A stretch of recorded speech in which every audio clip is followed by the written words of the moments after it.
The following is a local resident producers program. The program content is the sole responsibility of the producer and does not necessarily reflect the views or policies of CATV2, Oshkosh Community Access Television, the City of Oshkosh, the Oshkosh Cable Television Advisory Commission, or Time Warner Cable.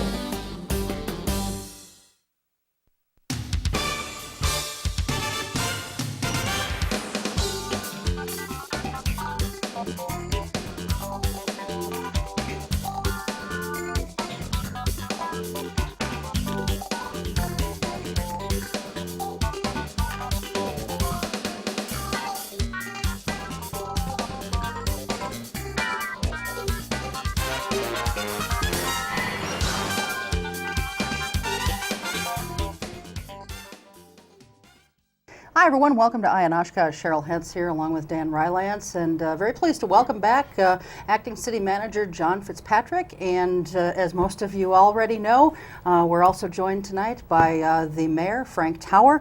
And thanks to both of you very much for being here to talk about the state of the city and other issues going on in the city. Thank you for having us. But let's talk about the state of the city. Now, we're taping this a week after the State of the City address was given.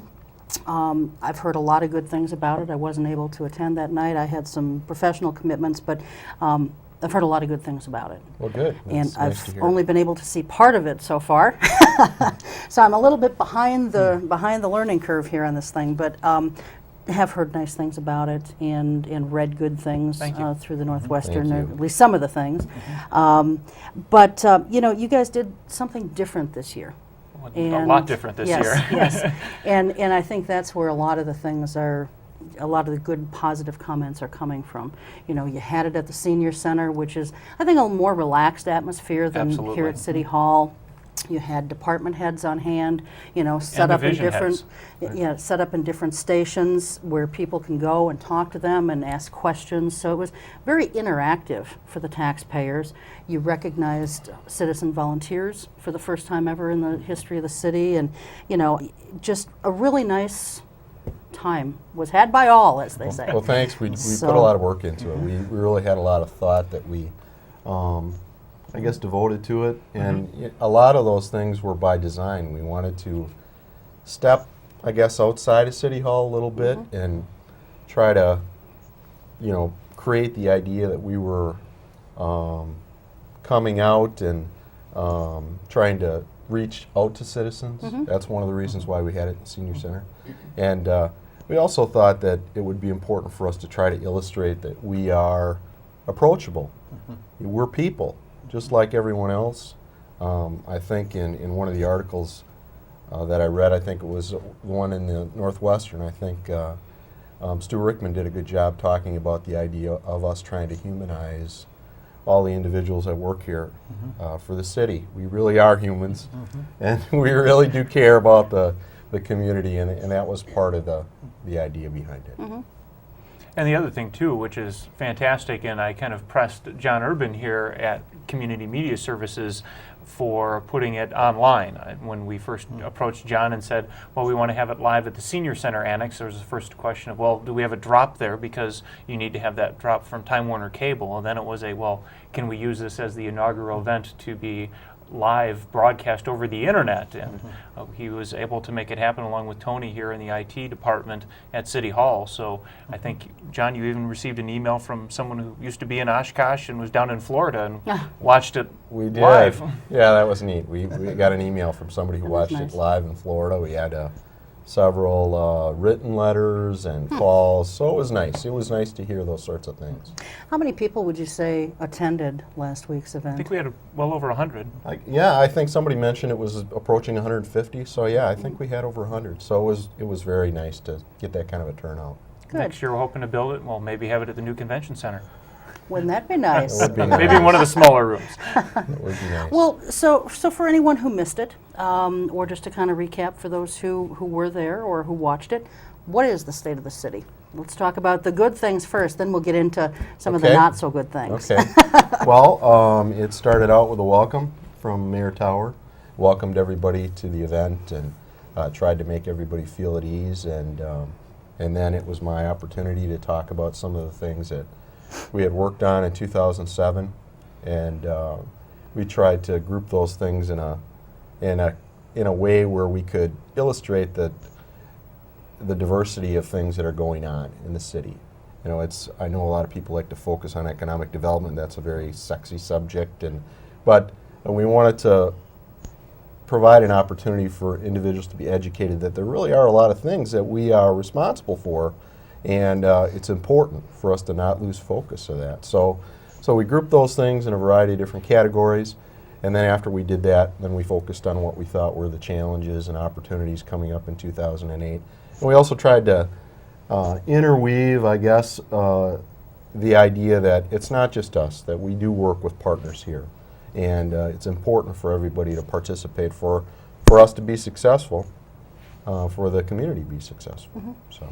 And then, of course, we were able to do the awards ceremony where we had citizens recognized as service milestones on the boards and commissions, which, as you commented, was the first time we've ever done that in the community. I'm not sure if that came from you or from John, or if it was a collaborative approach, but I thought it was a great way to recognize individuals who've given service to the community, specifically to the city. I think it was very important. I think it was something that we just hadn't had an opportunity to do. I think it was something that was well deserved for quite some time, and I know both of you contribute your time to do that sort of thing in a variety of ways, and we have a lot of citizens that devote a tremendous amount of time to help the city be successful, and that's really what it's all about.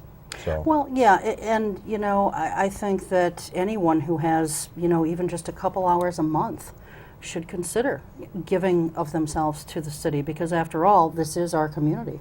You know, I think through the various committees that I have served on, I've probably got about 14 years in so far, and 8 most recently just on the Board of Appeals, and it's amazing what I have learned. I don't know that I'll forever retain all of it. Some of it I want to forget. But, you know, by and large, it's a wonderful way to learn about the city and to give back. It is. It really is. Yeah. At the beginning of your talk, you had sort of 3 pillars, and maybe you could just repeat those briefly, because I thought that was kind of an organic way to preface the whole thing. So Sure. you could kind of repeat those? Sure. The first one was active citizen participation. That's something we just talked about. You know, in our form of government, it's really important to have active citizen participation, and we're fortunate in Oshkosh to have so many folks that are dedicated. And the second component, if I remember correctly, was making sure that we do our part to provide as much information to the council as we can, so they can be informed and educated. And, you know, I think being a council member is a tough job. Being a mayor is certainly a tough job. Well, thank you. And I think certainly they don't work full-time at that job, and they're out in the community and they're trying to do their part, and that is a tremendous time commitment as well. And citizens approach them, they ask them questions, and they're expected to have answers. And, you know, I think it's important for us to try to put ourselves in the position of a council member and try to imagine how they might feel when a citizen comes up to them, feels very strongly about a subject, and then they don't have that information, or they can't respond to them in a way that they would like. So it's important for them to be informed, and it's also important, I think, for them to feel comfortable, if they don't have the answer, to call us and to rely on us to help them. So that was the second component. And I think the third component was, geez, I'm just having brain freeze now. I told you I was going to give you a test. I know, Dan. I know. Oh, gosh. We can come back to that. If, you know. You know what I thought was missing on those 3 pillars? What's that? I'm going to ask Frank, shouldn't there have been a 4th pillar there? And what do you think the 4th pillar should have been? These I'm at a questions are getting loss. tougher. I was going to say, this is a tough quiz. I think he's too humble. I think I would have made 4 pillars. I'd say the leadership of city manager is really integral to. I was just thinking about that. And the other one is, there was nothing in there about the council. And you're mayor of this group. Don't you think that in the next State of the City address that you should have some accomplishments? I think that's something we can add as a component. Now, I know you're part. I mean, you're part of the whole city, and he said that very clearly. But I'm thinking, well, gee, there is a legislative branch in the city of Oshkosh, And maybe there ought to be a paragraph or two on, you changed this procedure, or you Implemented this particular policy, yeah, or formed a new committee, or we did. That was just a suggestion, but good suggestion. But I thought he was humble with the leadership of himself, but the city manager generically, and I thought you should have tooted your horn a little bit about the council. Well, I did remember that third pillar. I'm kind of Oh. ashamed that I forgot it Okay. because it's a dedicated employee workforce, Yes, yeah. and that is critical. Yeah, it is. And to your point about the council, I think one thing that I hope that can develop in the future is the idea that maybe the council doesn't need to be viewed as a separate part of this whole equation. I think that they're part of the team, and we're all working together for the same thing. So I would like to see them feel like they're part of that whole process. And you clearly made that in your thing, but I just thought, as a separate, maybe the mayor should say, in addition to the city manager thing, I would just like to say a thing representing the council, and here are some of the things we did last year, other than making people mad and voting wrong and all of that. We'll do that regardless, I would suspect. We won't disappoint you on that. Yeah. But those are just suggestions. Sure. Yeah. Well, what are some of the challenges that this city is facing in not just '08, but the next few years? Well, I think one of the most ominous challenges we have, and I tried not to be too dramatic there in the state of the city, was the budget process. Yeah, that was your ending, wasn't it? It was, Yeah. and I think Frank, we've talked about that quite a bet. bit, Yeah. and we're trying to prepare a little bit in advance for that. But I think that's something that we've been struggling with for the last several budget cycles, and I think we've talked a little bit about it on your show Yeah, before. yeah. We, Yep. You called for an open process, and I'm wondering, it is kind of comes at the end of the year, and are you thinking of having earlier sessions? I mean, how are you going to make it more open, I guess? Well, we would like to make it more open in several ways. As a matter of fact, Frank and I were talking a little bit about this today. I think the council has asked for maybe a little bit more in the way of a readable budget document, some more information that's more easily understood by them and by the community. And it's not a knock against Ed Noakes and his folks. They do a great job, but I think it's always good for us to kind of consider new ideas and see how we can make it easier for people to participate in the process. So we've already discussed that issue with the new finance director, Peggy Stino, who's going to be starting next month.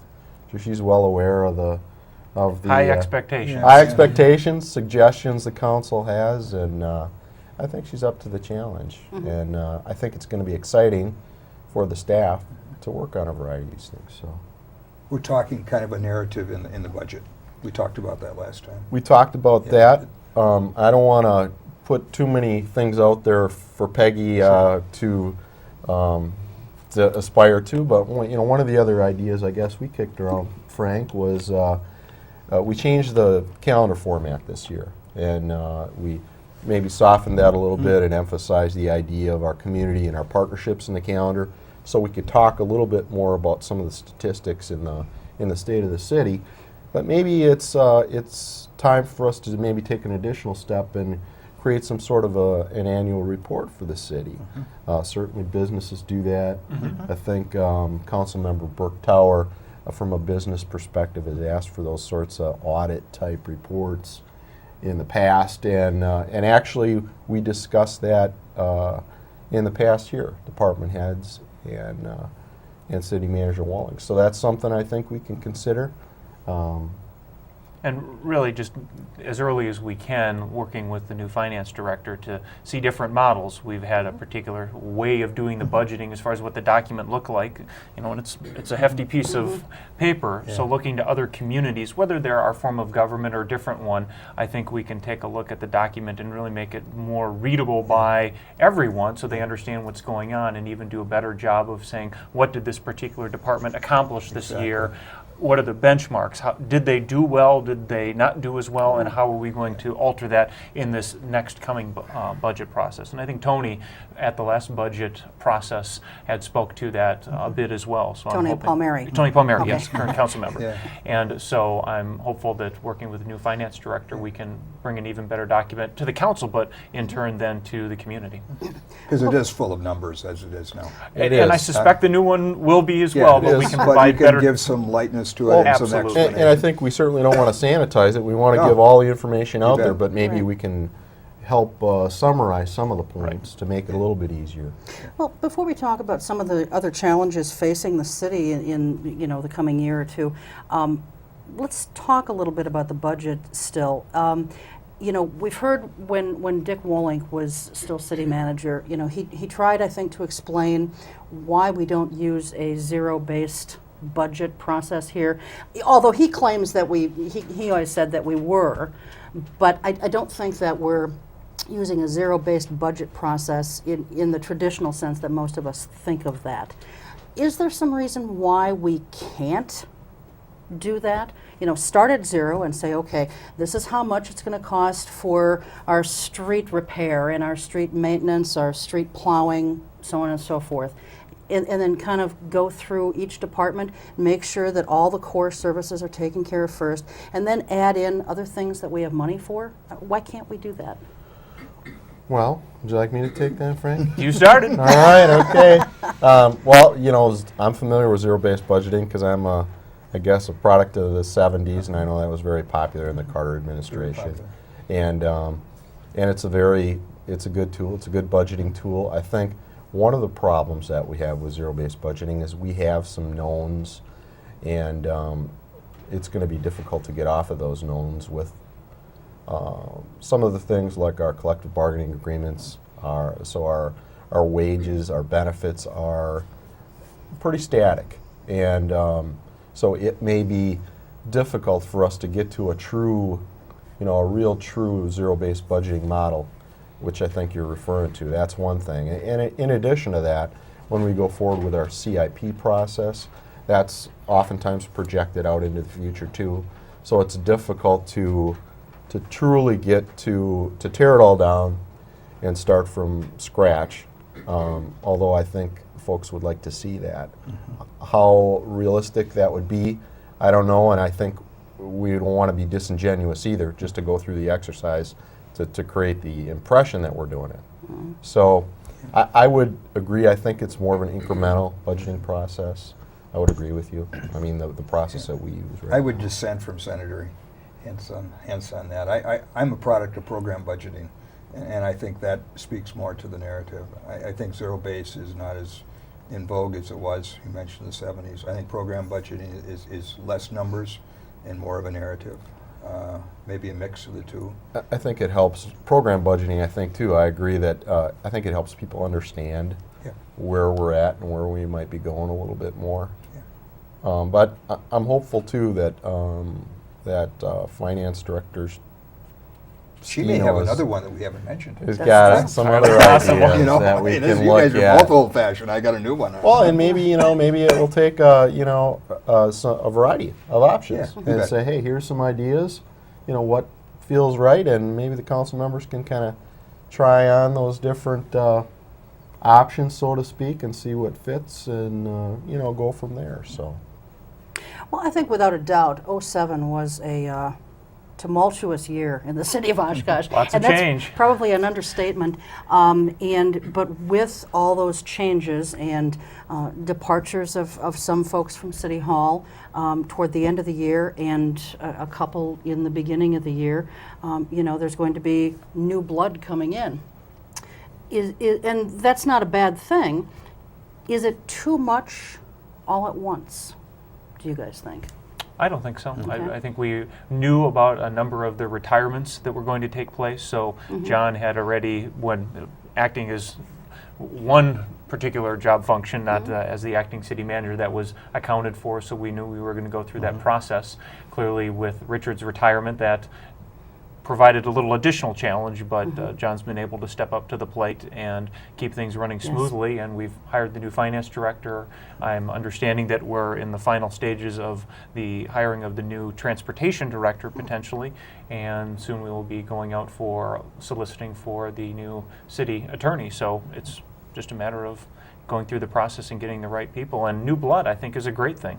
A lot of people talked to me when I ran for mayor, and they said, you know, we want to see some things happen. We want to see some execution, and sometimes that requires change. And as you commented, we've seen a lot of it in '07, and I think talking to people in the community, I've received many positive responses and thoughts so far about the direction the city's moving in now. Well, I was just telling Dan earlier today when we were kind of talking before we came down here tonight, you know, it's new blood is good. And yet, if too much comes in all at once, then sometimes they're all just sort of floundering around. They don't know what they should be doing. And so sometimes it might be good to have someone there to kind of help guide them. And yet, we've heard so many criticisms about things, the way they run here at City Hall, that, you know, do we want that kind of guidance? You know, so it's a balancing act, Absolutely. like most It things really in is. life. Yeah, this So- is really interesting. This is sort of a Hillary-Obama debate. she's arguing for experience, and he's arguing for change. Yes, yeah. Well, I'm arguing for both. I really Both think and. it does need to be a balance. You're right, Cheryl. I agree with you. Other challenges, what else, besides the budget, which is, as you said, probably the biggest, what other challenges are we facing? Well, I think it will be some of these staffing issues that you mentioned. I think those are obvious ones that we'll need to work on. We have very dedicated employees that work here. They really care. And not only just at the department head level, but all the way down to the all levels of the organization. But I think that you know, that'll be a little bit of a challenge. We get the new city manager on board. You know, that's something that'll be you know, an adjustment. People and their management styles are all different, of course. So that'll be something that people will need to adjust to, and that individual will have their expectations on how they think things should proceed.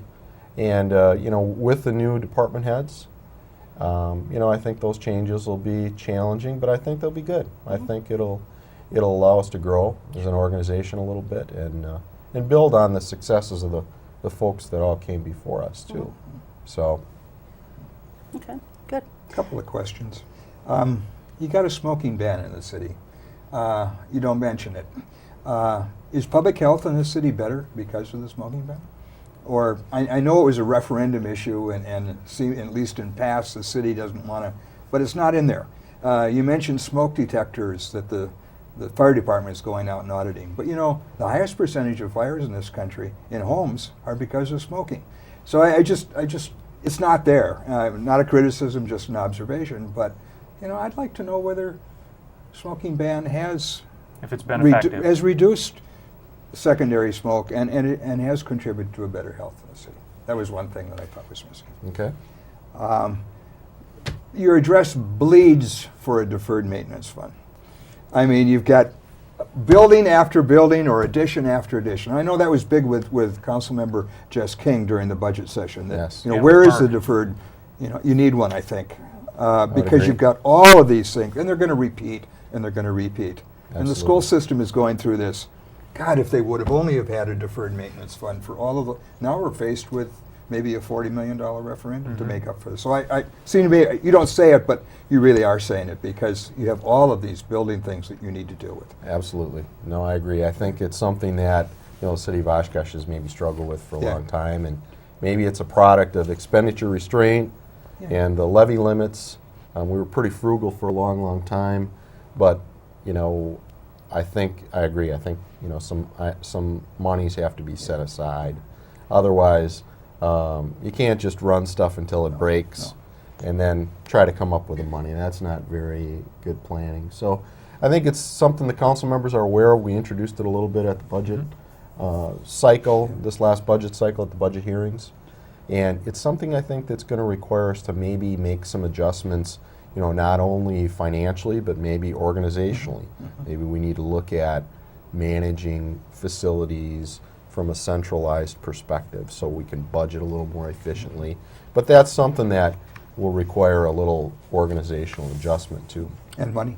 Money, that's always handy. And the subtext of the 2009 budget really is the possibility of less money. I mean, Governor Doyle's going to have a session because income estimates, which the budget was based on, are down. They could continue to be down. We're on a biennial budget. You guys, shared revenue could be down further. You bet. Yeah. So that's a big subtext, I think, of next year's budget. It's going Absolutely. to be No tight. question. Yep. Want to move on to the city manager search? Can we go to Sawdust Days? You want to do that first? Yeah. Oh, Because okay. you never mentioned Sawdust Days in your address. Okay. You touted Celebration of Lights, and I'm going, oh, I bet he's going to stay away from Sawdust Lights. And he did. Just a joke, but I mean, it wasn't there. And so you want to do that, or?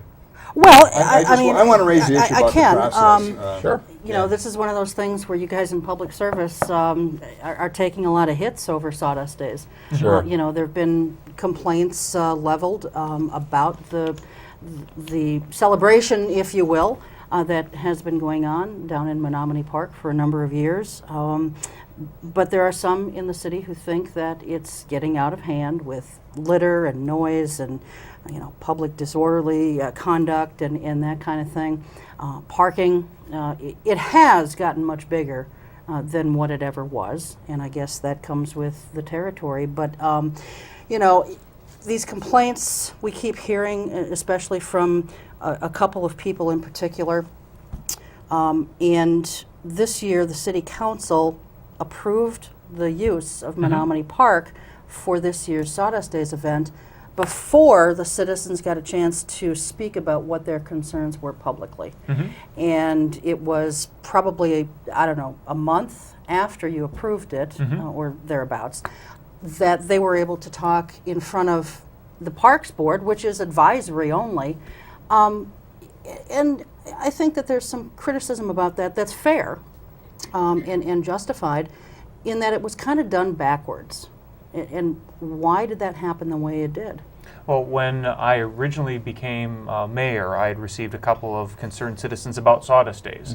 And that was right about the time then pretty quickly where Richard retired, so clearly there was a few pressing fires in the furnace, as it were. So it was right after that I had said that I think it was the late November, early December window, we need to get together and discuss this with the citizens. And I sat down with Tom Stefani and said, we need to do this in some type of reasonable manner. The Parks Board seemed to me to be the reasonable advisory board to at least have the beginning of the discussion, because it's in Menominee Park. So the Parks Board would seem to be, at least to my mind, the right venue to have it within. So what I did was work with Tom is, what could we do, when could we have this before the Parks Board meeting? And January just wasn't going to work, so that's why I said, well, then let's have it at the February Parks Board meeting.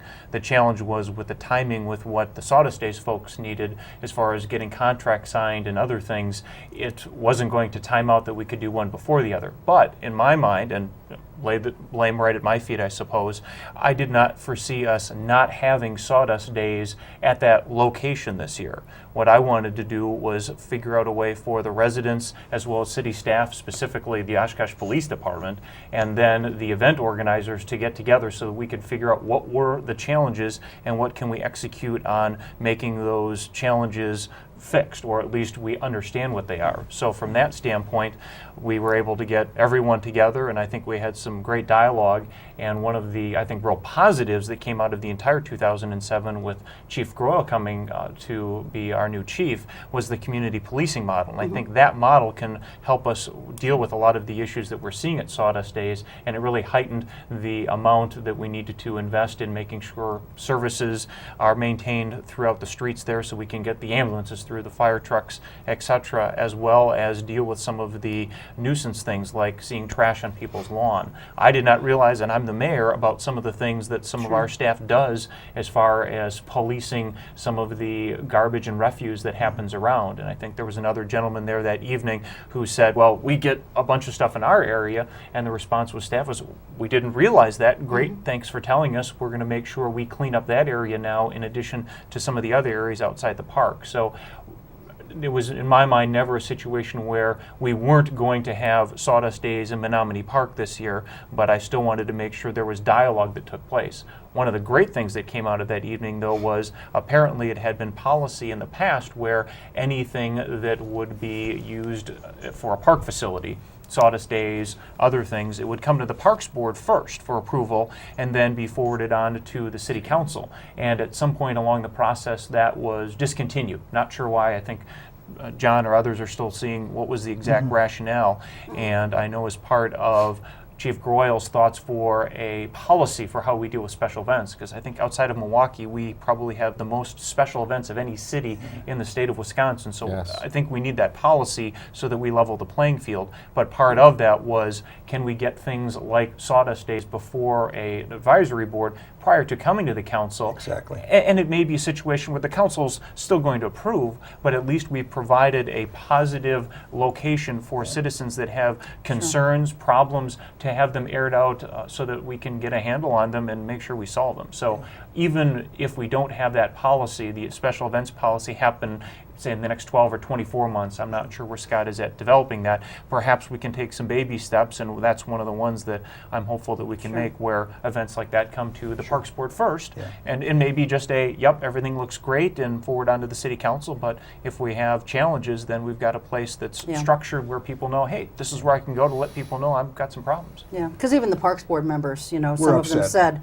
Yeah. this should have come to us first. Yeah. You know, I mean, I think they felt that their hands were really kind of tied after you guys had already approved it, and they've got people, you know, upset at the meeting, and what are they supposed to do at that point? You know, That's why it was really important. I felt when the meeting started, I got up right away and I asked permission if I could go first, just to give some background and context. And one of the things I'd indicated is if something came out of that evening where it was felt that it needed to go back to the council for resolution for this year, I would be more than happy to make sure it went to the council. But all of the things that were suggested that night were either items that Scott, Chief Groyle, would be able to address, or other staff members would be able to address, with some possibilities for changes for how the flow of the approval happens.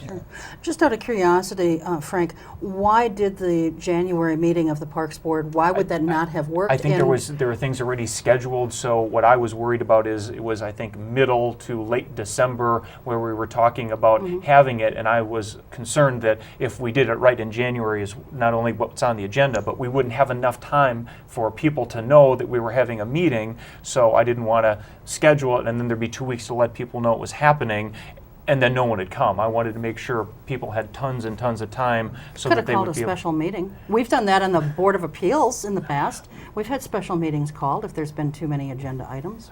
True, but I wanted plenty of time, and that's why I I had a think the couple word would have gotten out. Well, it's possible, but I think, if I could add too, Sure. I think, that time of the year is awful busy too, over the holidays.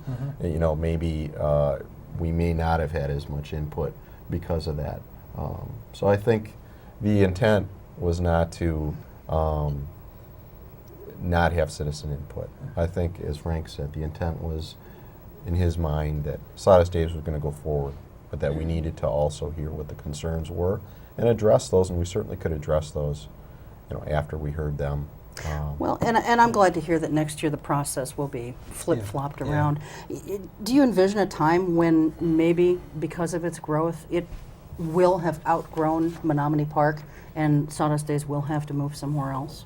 the challenge is, will it still be the same? So the event organizers would have to, whether it be the reenactment camps or some of the other areas, what would make sense for them to move so that they can continue offering the same services they've been doing in the same type of setting and still attract the same level of audience. And then there's the other question of how did the fireworks work, because Sawdust Days have essentially used that as one of the seminal events of that particular festival. So I think things to work out if they came to the city and said it's just not working, or eventually if the city said there are just too many things that are a challenge here and we need to work something out. I think both the city and the organizers would be receptive to that, and we'll cross that bridge when we get there. Go ahead.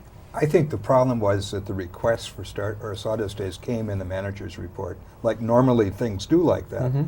But, to request the use of the park for 2 or 3 weeks or whatever it is for that should have been should have been referred to the Parks Advisory Committee rather than to go to the council right away. I agree. But normally those things are, it's like a day to close a block for something. But this was a bigger deal. Funny you should bring that up. I mean, just a little more background, and this doesn't sound extremely high-tech and professional, but as it relates to the process itself, I was working late, and I ended up picking up some fish at St. Raphael's on the way home, and saw Jim, who's on the park board, because he was the takeout man. So I'm waiting there, I paid my money, I got my fish. I said, "Hey Jim, how's it going?" "Good." We started talking about this very issue. And he said, we would have liked to have seen it. And we talked about the circumstances, much like Frank just explained. Right. And then he did share that idea. He said, John, years ago, those things used to come through the Parks Board, but somehow or other it got altered and it came through the manager's report. So we actually talked about that conversation I had when I was picking up fish with the department heads. And they said, absolutely, that's something that we should. How it got changed, nobody can remember historically, but it's something that was a positive development as a result of what happened. Sure. And as we go forward, that is an issue that's going to be run through the Parks Board just as you described, Dan. Yeah. But if folks wouldn't have brought those issues forward, we wouldn't have had an opportunity to make that change. So there was that as a positive, and the other thing that came out of it as a positive was the special events policy. And I know we already have a little task force formed. Scott Groyle is on that task force, Lynn Lawrenson, our city attorney, Paul Spiegel, our health director.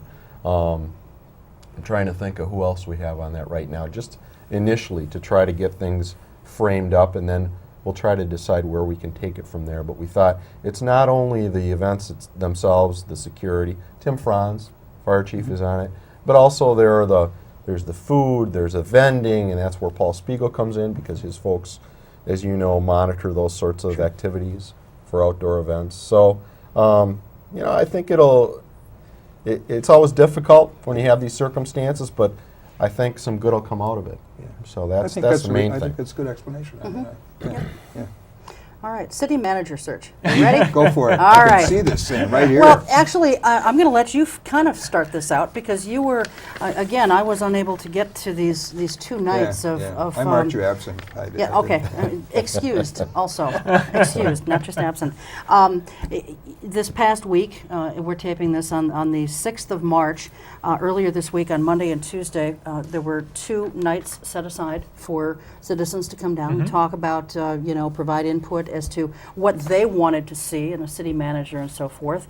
And Dan was kind enough to pick up this list here for me that he's now trying to take away from me. You've got yours here. Anyway, no, you can go ahead. I'm gonna use my own now. What were some of the things, I guess, that that you heard from citizens? Well, John obviously was not there, so I was there both of the evenings, and it was something the entire council wanted to do. The power group, which came in and had talked to council members, of course, as well as department heads to get an initial idea of the profile, and that's where the document you have right there came out of. But the entire council wanted to now go out into the community. This is something that doesn't happen all that often, and I think it's important that not just the city council, but the citizens have input on what qualities, not who, but what qualities do they want to see in their next city manager. So some of the things that came out of both nights, not necessarily additions to the profile. I know there were some that Carl from the PAR group did put in a new document that's been sent out to the council, but a lot of things that he thought were great ideas as far as at least preliminary interview questions. I think one of the ones that stuck out in my mind the most on Monday evening, someone had presented is, we want somebody who has some real common sense, who comes in here and just treats individuals as individuals and can understand when something doesn't need to be more complicated than it needs to be. So that really stuck in my mind as someone who comes in here as a no-nonsense, common-sense individual to really work with the community to get things done. So that was quite interesting. On Tuesday evening, some of the discussion was a little bit more towards, do you want a more chief operating officer or a chief executive officer? And the council members that were there, I think, blurred the line a little bit, or completely blurred blurred the line.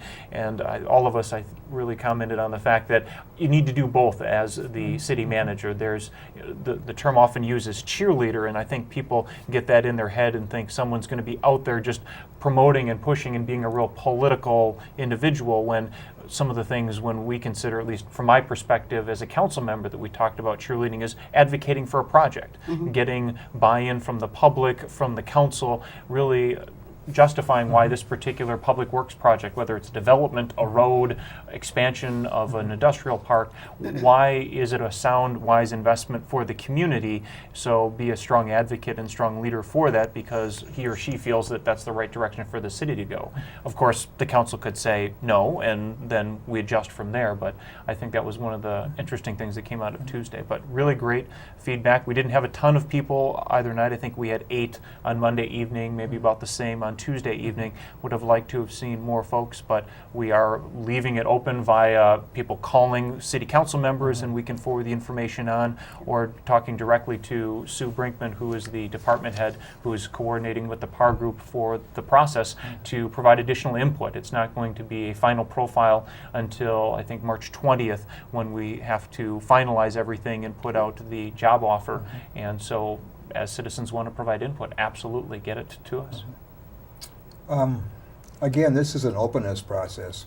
Cheryl said earlier 2007 was kind of a difficult year, but I think one thing that came out of it was people like you who want more openness in government. We talked earlier this evening about the state of the city. Here's a 2 public meetings that is being held to allow citizens input on criteria and the selection process for those are changes, and they're really positive changes for the city of Oshkosh. And so I think openness is something that came out of 2007, and it seems to me you guys are really promoting that for now and for a long time. Well, and it really comes down to some of the things where John talked about interacting with the council. The general populace needs to know that they can trust the council to the best of their ability, act in the best interest. We may disagree, of course, at times. That's part of the fun of being a council member. But at the end of the day, the citizen has to say, I know they're going to try to make the right decision for the community, and there's that little bit of trust. And without the openness, you'll never have the trust. This is a very ambitious, this is, you know, if you wanted to go to heaven, you know, I can see this candidate having to walk from Highcliffe Park on the water to Oshkosh to get this job, because if someone falls into the water, they're not going to. So it's very ambitious, but it should be. I mean, it's an Absolutely. It's the it's ideal an optimum candidate. sort of thing. Right. And the thing and I'll just repeat, I think there's not a tension, but an evolution of the city manager from strictly a city manager as a pencil-pushing bureaucrat, if I might use that, to more of a public communicator. And you know, which are more the virtues or the vices of an elected city manager with a full-time job. I know you're going there, but this is, I think, a little evolutionary in that I think you're moving away from a strict, you know, legislative, statutory of city manager to what you want. You want more than that. I mean, you want someone. I mean, you want him to be the great communicator. I think that was the most important thing when I talked to Carl, as far as the. But you want him to be apolitical, which seems to me to be contradictory. I don't know. I mean, political is the art of government. I don't know how you can be, be every. But it's full of imagination and creativity. I don't know if this person exists, but we'll get as close as we can. But they're looking for him. Well, or her. Or her, absolutely. and if I can just add one thing, to sort of complement this, I saw on Tony Palmieri's blog, the draft ad for seeking resumes and so forth from applicants who are interested, and I thought, considering how this lays out, that ad, and I realize it was just a draft, but I would have expected a draft, considering this, to be much better than what that draft was. It should be more detailed, I think. Obviously, you can't incorporate every single one of these, but we're looking at spending $130,000 a year to pay this city manager. We want, the creme de la creme.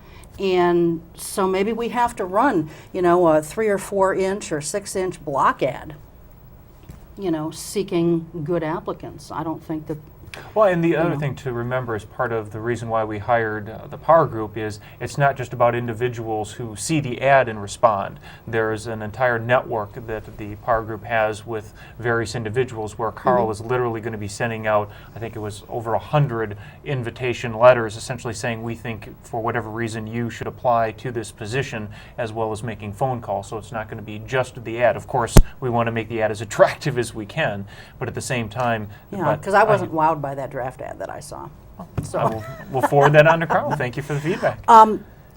Street plowing. We're quickly running out of time here. It's Sure. unbelievable. I can't even believe that this hour is almost gone.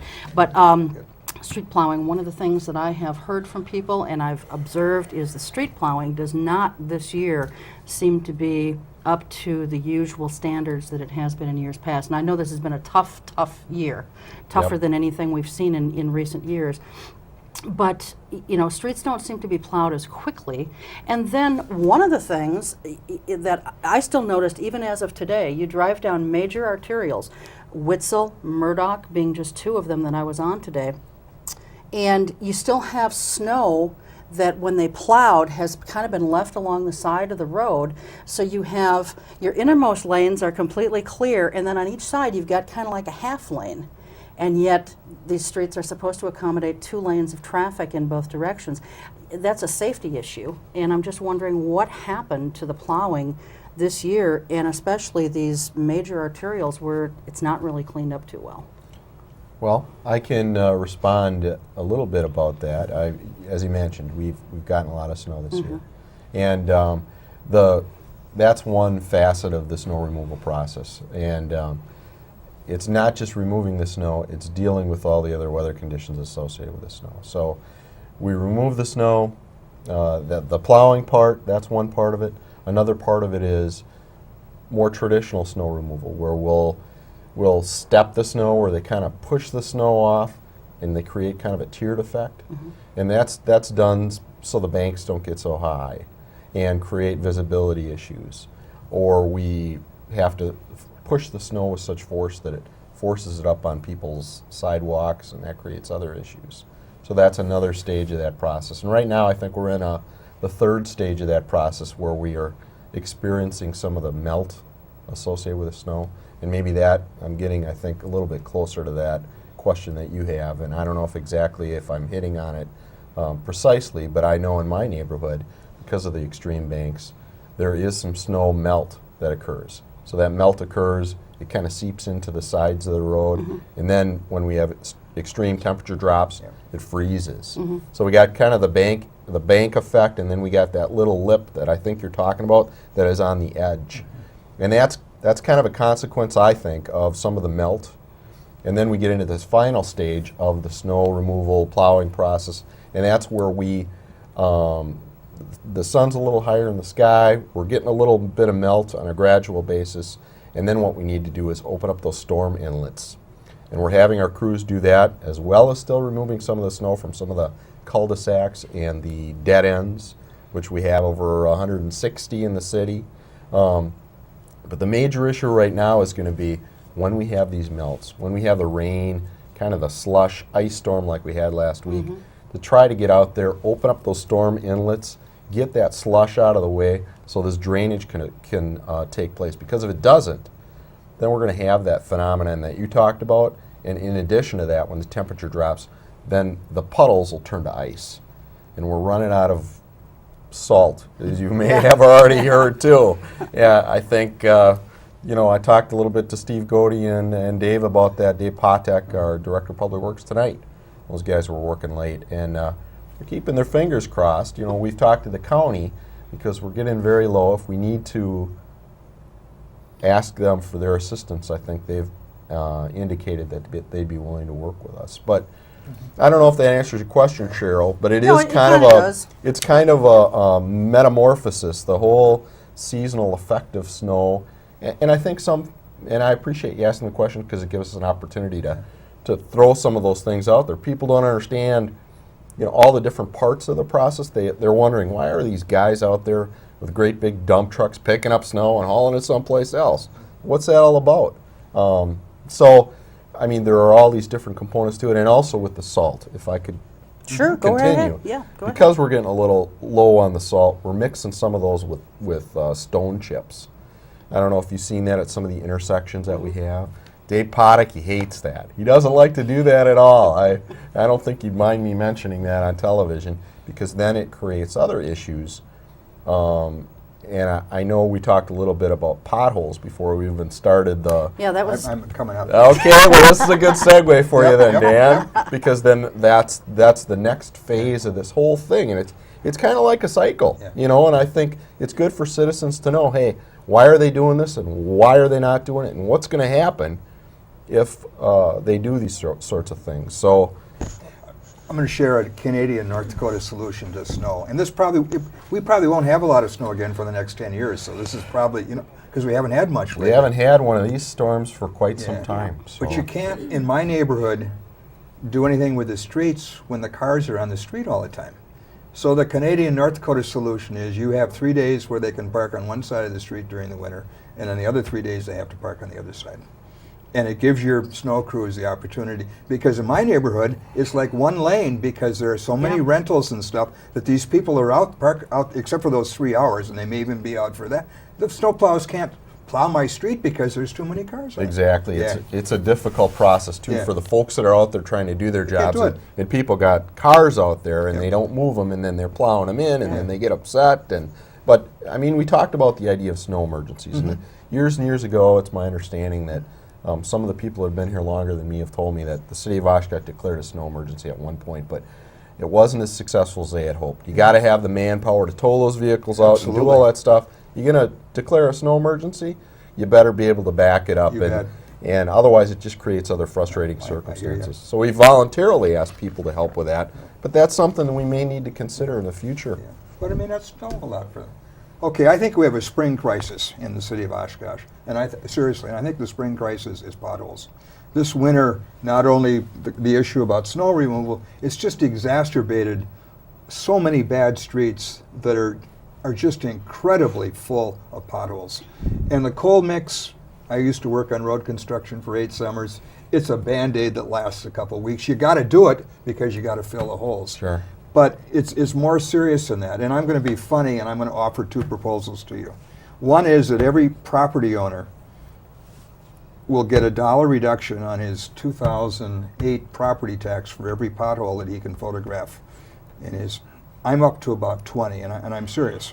The other issue is you ought to have a city contest to identify 5 or 10 streets in the city of Oshkosh that have the most potholes this spring. And whoever wins, those streets will move up on a list to be done, because it is real. I mean, I may lose my Honda. It's a little Honda. Hopefully it's And not that but I mean, bad. but they are. And I'm not exaggerating. I mean, No. and this winter with bad streets has just exacerbated. You're right, Dan. It's going to make those situations worse. Yeah. I don't think there's any way around it. No. You're exactly right, and we do have a variety of streets that have been on that Right. PACER list. Right. That and for folks that aren't familiar with that, it's kind of a rating system that we have for all the streets in the city of Oshkosh, and those ones that are on the extreme end of that list, they're going to get worse. They are. Yeah, especially with all this crazy weather that we've had this season. So it's going to be, you asked about another challenge that we have. That will be. That And a will lot of be, complaints. That will That's be a right. challenge. That will be Yeah. a source of consternation for a lot of citizens, and we're just going to have to try to do the best we can to deal with it. Yeah. I want to jump ahead for just a minute and kind of go out of order of what we had talked about, because I promised Parks Director Tom Stefani we'd get this in, and I don't want to run out of time. A couple of weeks ago, we had 2 people from the Oshkosh Campus Green Zone, 2 young folks, who are very concerned about the chemicals being used in Millers Bay, the herbicides that are being used there to control the weeds. And Tom called me this afternoon and wanted to talk a little bit about that. He didn't feel that the students were fully aware of all the particulars about that. He wanted me to mention that there is going to be a workshop after, I believe it's the March 11th Yep, next Tuesday. council meeting, Yes, right. to talk about this very issue. Yep. And unlike many of the workshops, this is a workshop where citizens will be able to speak. Is that You bet. correct? Yep. Absolutely. Another openness thing. Yeah. That's true. And that's a good thing. It That- is, that's a really absolutely. good And I- thing. I mean, yeah, I it applaud is. you guys Yeah. for allowing more of this and encouraging bet. more of this transparency and openness. I mean, Well, and it- we get good ideas that way. I mean, it's more people Sure. providing more input is Sure. how you get good ideas. Well, I think for far too long, this city has kind of discouraged a lot of openness. Just like, well, you know, we've always done it this way, and, you know, this is the way it just needs to be. But you're right, you do get good ideas, and some people in this community have good ideas. Many. You Absolutely. know, so I think it's a very good thing. But anyway, so that is a workshop on the Millers Bay herbicide controlling weed thing after the council meeting on March 11th. Correct. And this show will air one time prior to that. And then, of course, it's not just that you can only catch it on OCAT as far as the television programming or listen to it. Now that we've got all of the council meetings on the community or the media services website, you'd be able to look at that via the internet, either live or if you haven't had the opportunity to do that, you can look at it at your leisure and then just fast forward through the council meeting if you want Right. to, right to the workshop. Right. Yep. Okay, good. Anything else that you, John, wanted to add on that particular subject? Well, I did happen to see, I do watch your program because I think you have a lot of good information Thank that you. you share with the citizens. And I did happen to catch part of it. And I can appreciate the enthusiasm that the students are bringing forward on this issue. But I think maybe you know, we'd be happy to share some additional facts with them that I think might be helpful in their efforts, in their concerns, and a couple things, just some brief things that I can mention.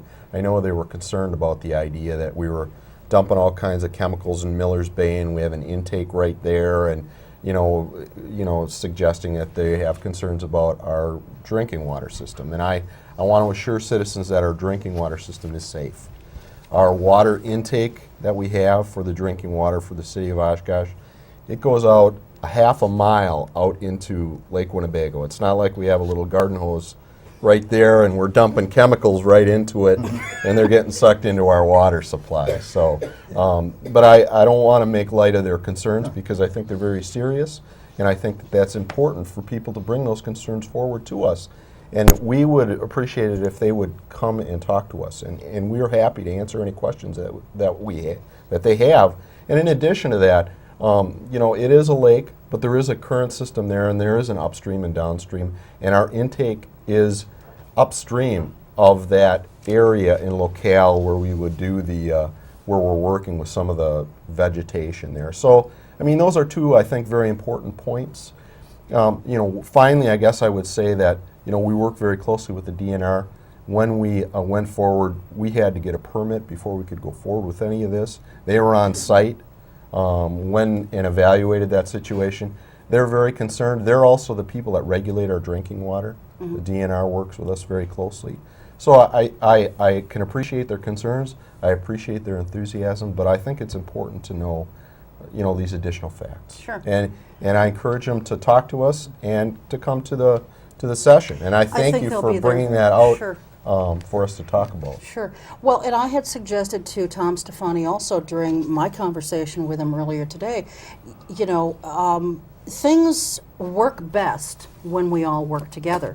And I suggested to him that, you know, why not ask some of these students to come and volunteer with the Parks Department this summer as they're going through some of these steps to control the weeds. You know, and I think maybe both sides will gain a better understanding of what each other's concerns are and limitations may be.